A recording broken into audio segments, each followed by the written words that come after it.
चलिए स्टूडेंट्स, आज से हम ज्योग्राफी का जो 6 चैप्टर है मैन्युफैक्चरिंग इंडस्ट्रीज़ उसके बारे में स्टडी करेंगे। चलिए स्टार्ट करते हैं चैप्टर को।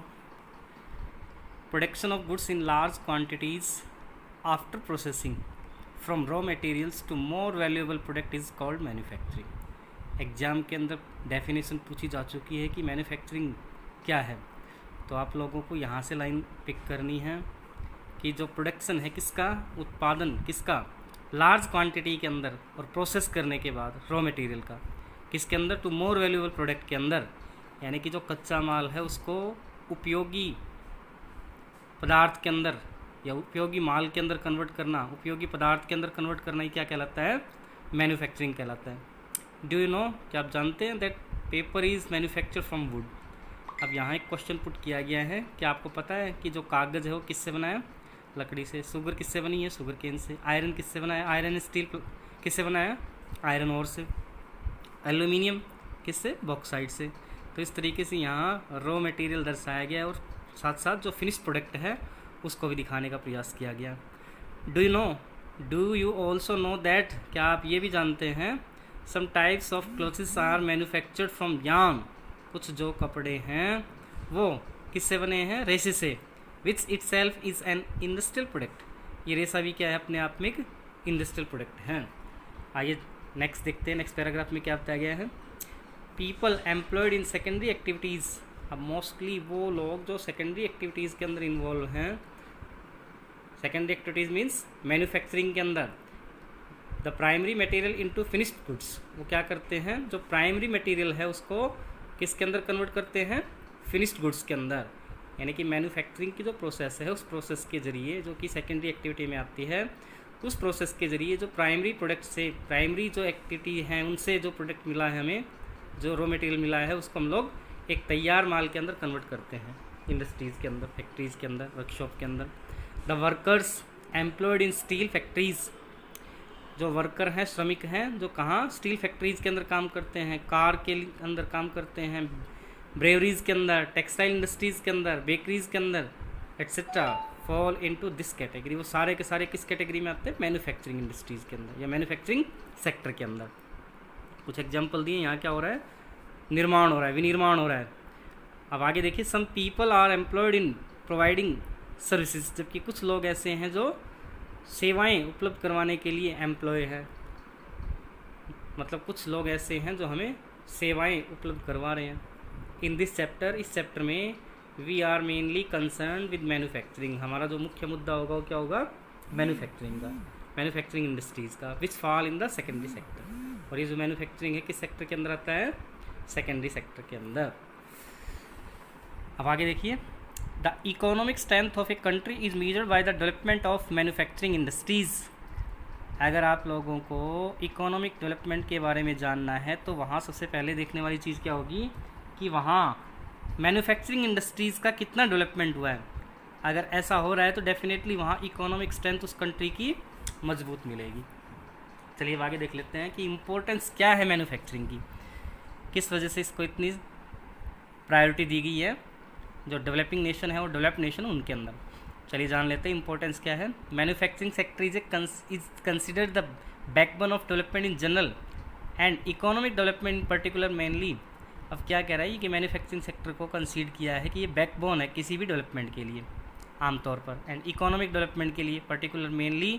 और इसका एक आर्थिक डेवलपमेंट के अंदर मैन्युफैक्चरिंग की जो भूमिका है वो इस प्रकार से दर्शाई है, क्योंकि manufacturing industries not only help in modernising agriculture. जो मैन्युफैक्चरिंग इंडस्ट्री है केवल एग्रीकल्चर सेक्टर को मॉडर्नाइज नहीं कर रहा है, आधुनिकीकरण नहीं कर रहा है।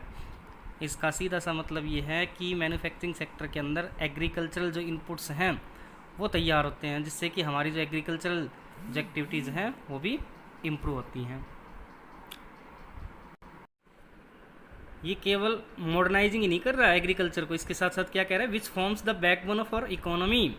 अब ये क्या है, हमारे देश की जो अर्थव्यवस्था है उसकी एक रीढ़ की हड्डी बनता जा रहा है। They also reduce the heavy dependence of people on agricultural income. आप देखिए जिस तरीके से मैन्युफैक्चरिंग इंडस्ट्रीज़ के अंदर लोगों की जो डिपेंडेंसी बढ़ी है, तो इसने रिड्यूस किया है जो बर्डन था किसके ऊपर, प्राइमरी सेक्टर के ऊपर, स्पेशली किस पे, एग्रीकल्चर पे, एग्रीकल्चर से जो इनकम आ रही थी उसके ऊपर। अब मोस्टली लोग क्या धीरे धीरे मैन्युफैक्चरिंग सेक्टर की तरफ आगे बढ़ चुके हैं। आगे देखिए फिर क्या बताया है, by providing them jobs in secondary and tertiary sector.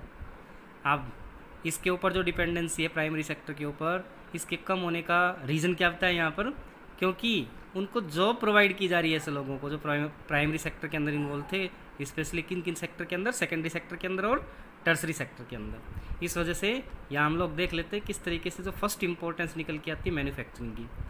Simply क्या बताया गया है कि हाँ, हमने ये माना है कि एग्रीकल्चर क्या है, एक देश की बैकबोन है, किंतु धीरे धीरे मैन्युफैक्चरिंग ने क्या किया है, इस सेक्टर की जगह ले लिया और उसके ऊपर जो हैवी डिपेंडेंसी थी उसको उसने किसने, मैन्युफैक्चरिंग ने कम कर दिया है। चलिए नेक्स्ट जो पॉइंट बताया है, नेक्स्ट जो इम्पोर्टेंस है मैन्युफैक्चरिंग की वो और जान लेते हैं। Industrial development is a pre condition for eradication of unemployment. देखिए इरेडिकेशन का मीनिंग है यहाँ पर समाप्त करना। इंडस्ट्रियल डेवलपमेंट को एक सबसे पूर्व निर्धारित शर्त माना गया है, अनिवार्य ज़रूरत माना गया है, किसके लिए, अनएम्प्लॉयमेंट को इरेडिकेट करने के लिए, यानी कि बेरोजगारी को ख़त्म करने के लिए इंडस्ट्रियल डेवलपमेंट को एक अनिवार्य शर्त के रूप में माना गया है। एंड पॉवर्टी, इसके साथ साथ गरीबी को भी इरेडिकेट करने के लिए फ्रॉम आवर कंट्री, यानी कि हमारे देश के अंदर अनएम्प्लॉयमेंट और गरीबी को ख़त्म करने के लिए ज़रूरत किस बात की है, इंडस्ट्रियल डेवलपमेंट। तो सेकंड पॉइंट यहाँ निकल के आया कि गरीबी को ख़त्म करने के लिए साथ साथ रोज़गार बढ़ाने के लिए भी हमें ज़रूरत पड़ती है किसकी, इंडस्ट्रियल प्रोडक्ट्स की या इंडस्ट्रियल डेवलपमेंट की। This was the main philosophy behind public sector industries. यही तो एक कारण है कि पब्लिक सेक्टर के अंदर जितनी भी इंडस्ट्री और जॉइंट सेक्टर के अंदर जितने भी संस्थान काम कर रहे हैं इंडिया के अंदर, वो इसी लक्ष्य को ध्यान में रखते हुए, यानी कि अनएम्प्लॉयमेंट को ख़त्म करने के लिए और पॉवर्टी को ख़त्म करने के लिए वो क्या कर रहे हैं, जॉइंट सेक्टर के। इसके बाद ये कह रहा है कि जो इंडस्ट्रियल डेवलपमेंट है वो क्या कर रहा है, एक मेन फिलोसफी के रूप में काम कर रहा है पब्लिक सेक्टर और जॉइंट सेक्टर के वेंचर के रूप में। It was also aimed at bringing down regional disparities by establishing industries in tribal and backward areas. Especially कौन से एरिया, जो ट्राइबल एरिया हैं जहाँ जनजातियाँ रहती हैं और जो बैकवर्ड एरिया हैं, उन एरियाज़ के अंदर जो रीजनल डिस्पैरिटीज़ है, क्षेत्रीय असमानताएँ, उनको भी क्या करना, कम करना है, समाप्त करना। इस उद्देश्य को ध्यान में रखते हुए भी क्या किया गया, इंडस्ट्रियल डेवलपमेंट को मेन फोकस किया गया है। तीसरी जो इम्पोर्टेंस निकल के आती है किसकी, मैन्युफैक्चरिंग की, आइए जान लेते हैं वो क्या है। Export of manufactured goods expand trade and commerce. अब तैयार जो माल है उसका एक्सपोर्ट होगा तो वो क्या करेगा, एक्सपेंड करेगा, बढ़ाएगा किसको, देश के ट्रेड और कॉमर्स को। And brings in much needed foreign exchange, और इसके बदले में हमें क्या मिलेगा, जो विदेशी जो एक्सचेंज के बदले में विदेशी जो करेंसी हमारे पास आएगी। इसके साथ साथ नेक्स्ट जो इम्पोर्टेंस है वो और देख लीजिए। Countries that transform their raw material into a wide variety, वो देश जो बदल लेते हैं अपने कच्चे माल को विविध प्रकार के variety of furnished goods of higher value are prosperous, यानी कि वो अपने उस रॉ मटेरियल को हायर वैल्यू के प्रोडक्ट के अंदर अगर कन्वर्ट कर लेते हैं, बदल लेते हैं, तो डेफिनेटली वहाँ क्या होगा, प्रोस्पेरिटी आएगी। India's prosperity lies in increasing, अगर हमें भारत की जो समृद्धता है, संपन्नशीलता है, वो अगर देखनी है, in increasing and diversifying its manufacturing industries as quickly as possible. ध्यान से देखिए, इंडियाज़ प्रोस्पेरिटी लाइज, इंडिया की जो प्रोस्पेरिटी किस में लाई करती है, इंक्रीजिंग एंड डाइवर्सिफाइंग, बढ़ाया जाए और विविधीकरण किया जाए, यानी कि एक रॉ मटेरियल से कई उत्पाद तैयार किए जाएँ। Its manufacturing industry as quickly as possible, जितना जल्दी होगा उसको क्या किया जाए, संभव बनाया जाए। किस चीज़ को संभव बनाया जाए, एक तो साथ क्या किया जाए, इंक्रीज़ किया जाए, साथ साथ डाइवर्सिफाइड किया जाए, किसको, उस रॉ मटेरियल को। तो इस तरीके से हमने जाना जो इम्पोर्टेंस है किसकी, इंडस्ट्रीज़ की या मैन्युफैक्चरिंग की। नेक्स्ट देखिए, नेक्स्ट पैराग्राफ में क्या आता है, agriculture and industry are not exclusive of each other. अगर देखा जाए तो कृषि और जो उद्योग हैं एक दूसरे से अलग नहीं हो सकते, दोनों एक ही सिक्के के पहलू हैं। They move hand in hand, एक साथ चलती हैं दोनों की दोनों गतिविधियाँ। किस तरीके से, एग्रीकल्चरल जो सेक्टर है उसको ज़रूरत पड़ती है जो मैन्युफैक्चर्ड या मैन्युफैक्चरिंग सेक्टर के अंदर तैयार जो इक्विपमेंट है उनकी। जैसे सपोज कीजिए हमें कृषि यंत्रों की ज़रूरत पड़ती है, तो वो कहाँ तैयार होते हैं, इंडस्ट्रीज़ के अंदर। आगे देखिए क्या बताया गया है, for instance the agro industries उदाहरण के रूप में जो एग्रो इंडस्ट्रीज़ हैं, यानी कि वो इंडस्ट्री जो केवल एग्रीकल्चर पे डिपेंड है, इन इंडिया है given a major boost to agriculture. इन्होंने क्या किया है, इंडिया की एग्रीकल्चर को बूस्टअप किया है, यानी कि इंडिया की खेती को बढ़ाने में अपना योगदान दिया है बाय रेजिंग इट्स प्रोडक्टिविटी, क्योंकि उसकी जो प्रोडक्टिविटी वो भी बढ़ी है। They depend on the latter for raw materials and sell their products such as irrigation pumps. अब देखिए इंडस्ट्रीज़ के अंदर क्या क्या चीज़ें तैयार हो रही हैं, irrigation pumps, fertilisers, insecticides, pesticides, ये सारी क्या है, एग्रो वेस्ट इंडस्ट्रीज़ हैं। Fertilisers, insecticide, pesticide, plastic and PVC pipelines, machines and tools etcetera to the farmers. ध्यान से देखिए, एग्रो इंडस्ट्रीज़, इसका मतलब एग्रीकल्चर किससे रिलेवेंट हो गया है, किसके ऊपर डिपेंडेंसी है, इंडस्ट्रीज़ के ऊपर।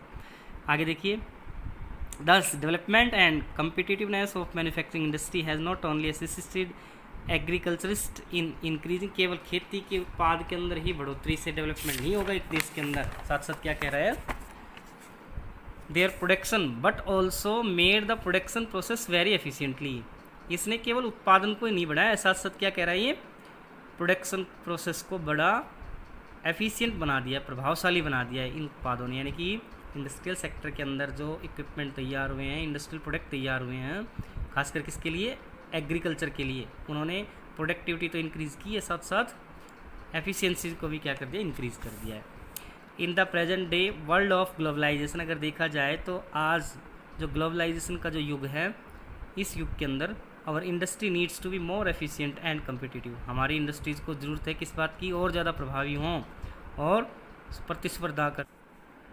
Self sufficiency alone is not enough, आत्मनिर्भरता ही सब कुछ नहीं है। आवर मैन्युफैक्चर गुड्स, हमारा जो तैयार जो माल है, must be at par in quality with those in the international market, वो तुलना कर पाए किससे, अंतर्राष्ट्रीय स्तर पर, यानी कि उनके साथ भी कंपटीशन दे पाए। Only man will be able to compete in the international market, only then, केवल तभी हम लोग क्या करेंगे, विल वी बी एबल, हम लोग सक्षम होंगे to compete in the international market, यानी कि आत्मनिर्भरता बढ़ाने के साथ साथ हमारे उत्पाद की जो क्वालिटी है उसको और इम्प्रूव किया जाए, जिससे कि हम लोग अंतर्राष्ट्रीय स्तर पर अपने उत्पाद को तुलनात्मक रूप से